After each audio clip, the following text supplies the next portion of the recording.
வெண்டைக்காய் மண்டி எப்படி செய்யலான்னு பார்க்கலாம். எங்கள் ஊர் ஸ்பெஷல் காரைக்குடி.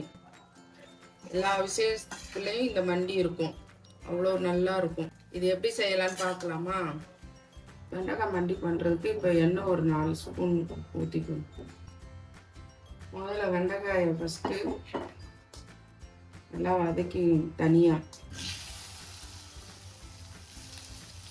ஒரு 1/4 கிலோ வெண்டைக்காய் எடுத்துருக்கேன். அதை வெண்டைக்காயை மட்டும் தனியாக வதக்கி எடுத்துக்கிறோம்.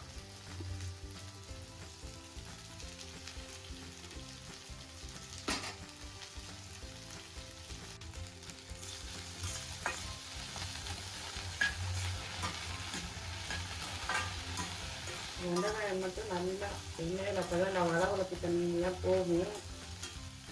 நல்லா கொஞ்சம் வதக்கி எடுத்துக்கிறோம்.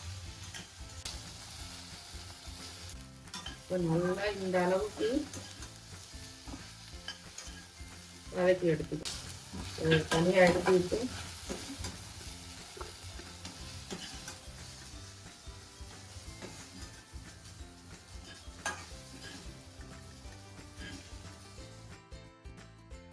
இதே சட்டியில் நல்லெண்ணெய் ஊற்றிக்கணும். வெண்டைக்காய் மண்டிக்கு நல்லெண்ணெய் தான் நல்லா டேஸ்ட்டாக இருக்கும். அதனால் நல்லெண்ணெய் ஊற்றி தாளிங்க. 1/2 டீஸ்பூன் வெந்தயம், 1/4 டீஸ்பூன் கடுகு, 1/4 டீஸ்பூன் உளுந்து நல்லா பொரியவும் ஒரு 6-7 வெள்ளைப்பூடு நசுக்கி வச்சுருக்கேன், அதையும் இதில் சேர்த்துக்கணும். ஒரு கொத்து கருவேப்பிலை,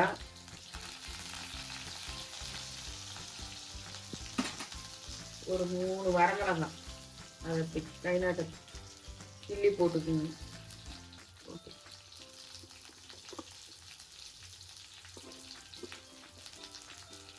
6 பச்சை மிளகாய் கீறி வச்சுருக்கேன், அதையும் போட்டுக்கலாம். 200 கிராம் சின்ன வெங்காயம். இந்த மண்டிக்கு டேஸ்ட் கொடுக்குறது இந்த சின்ன வெங்காயம் தான்.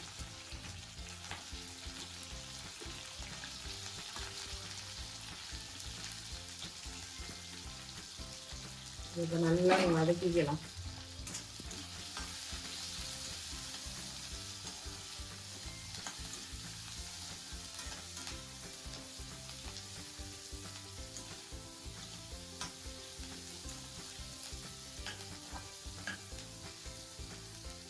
தேவையான உப்பு சேர்த்துக்கணும். உங்களுக்கு காரத்துக்கு ஏற்ற மாதிரி பச்சை மிளகாய் போட்டுக்கிங்கன்னா வேணா குறைச்சி கூட போட்டுக்கலாம். நான் 6 பச்சை மிளகாய் 2-3 காஞ்ச மிளகாய் போட்டிருக்கேன்.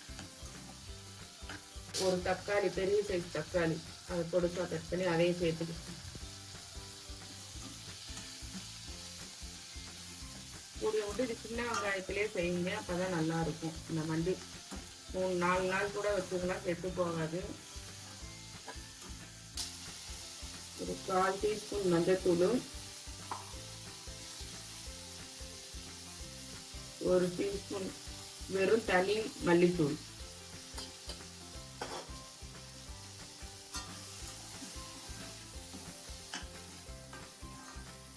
இதையும் போட்டுக்கணும். இப்போ நம்ம வதக்கி வச்சிருக்க வெண்டைக்காயையும் இது கூட சேர்த்துக்கிறோம்.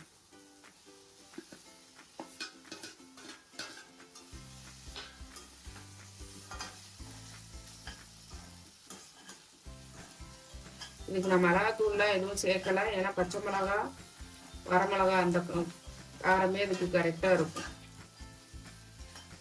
இப்போ நான் ஒரு பெரிய லெமன் சைஸ் அளவு புளி எடுத்து அரிசி களைஞ்ச தண்ணியில் கரைச்சி வச்சுருக்கேன், அதையும் ஊற்றிக்கலாம்.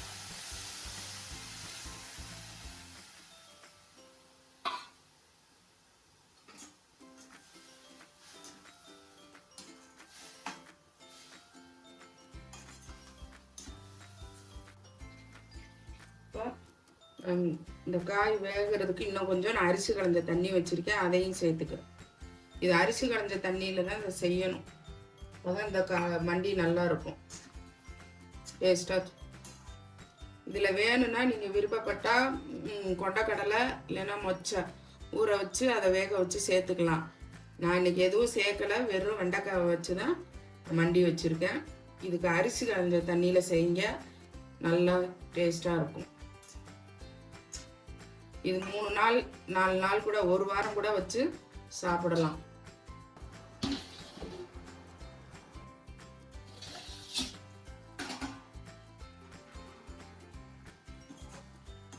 இப்போ பாருங்க, காய் நல்லா வெந்து மண்டி நல்லா இந்த மாதிரி இருக்கணும். இது மாதிரி நீங்களும் வச்சு பார்த்துட்டு எப்படி இருக்குன்னு கமெண்ட்ல சொல்லுங்க.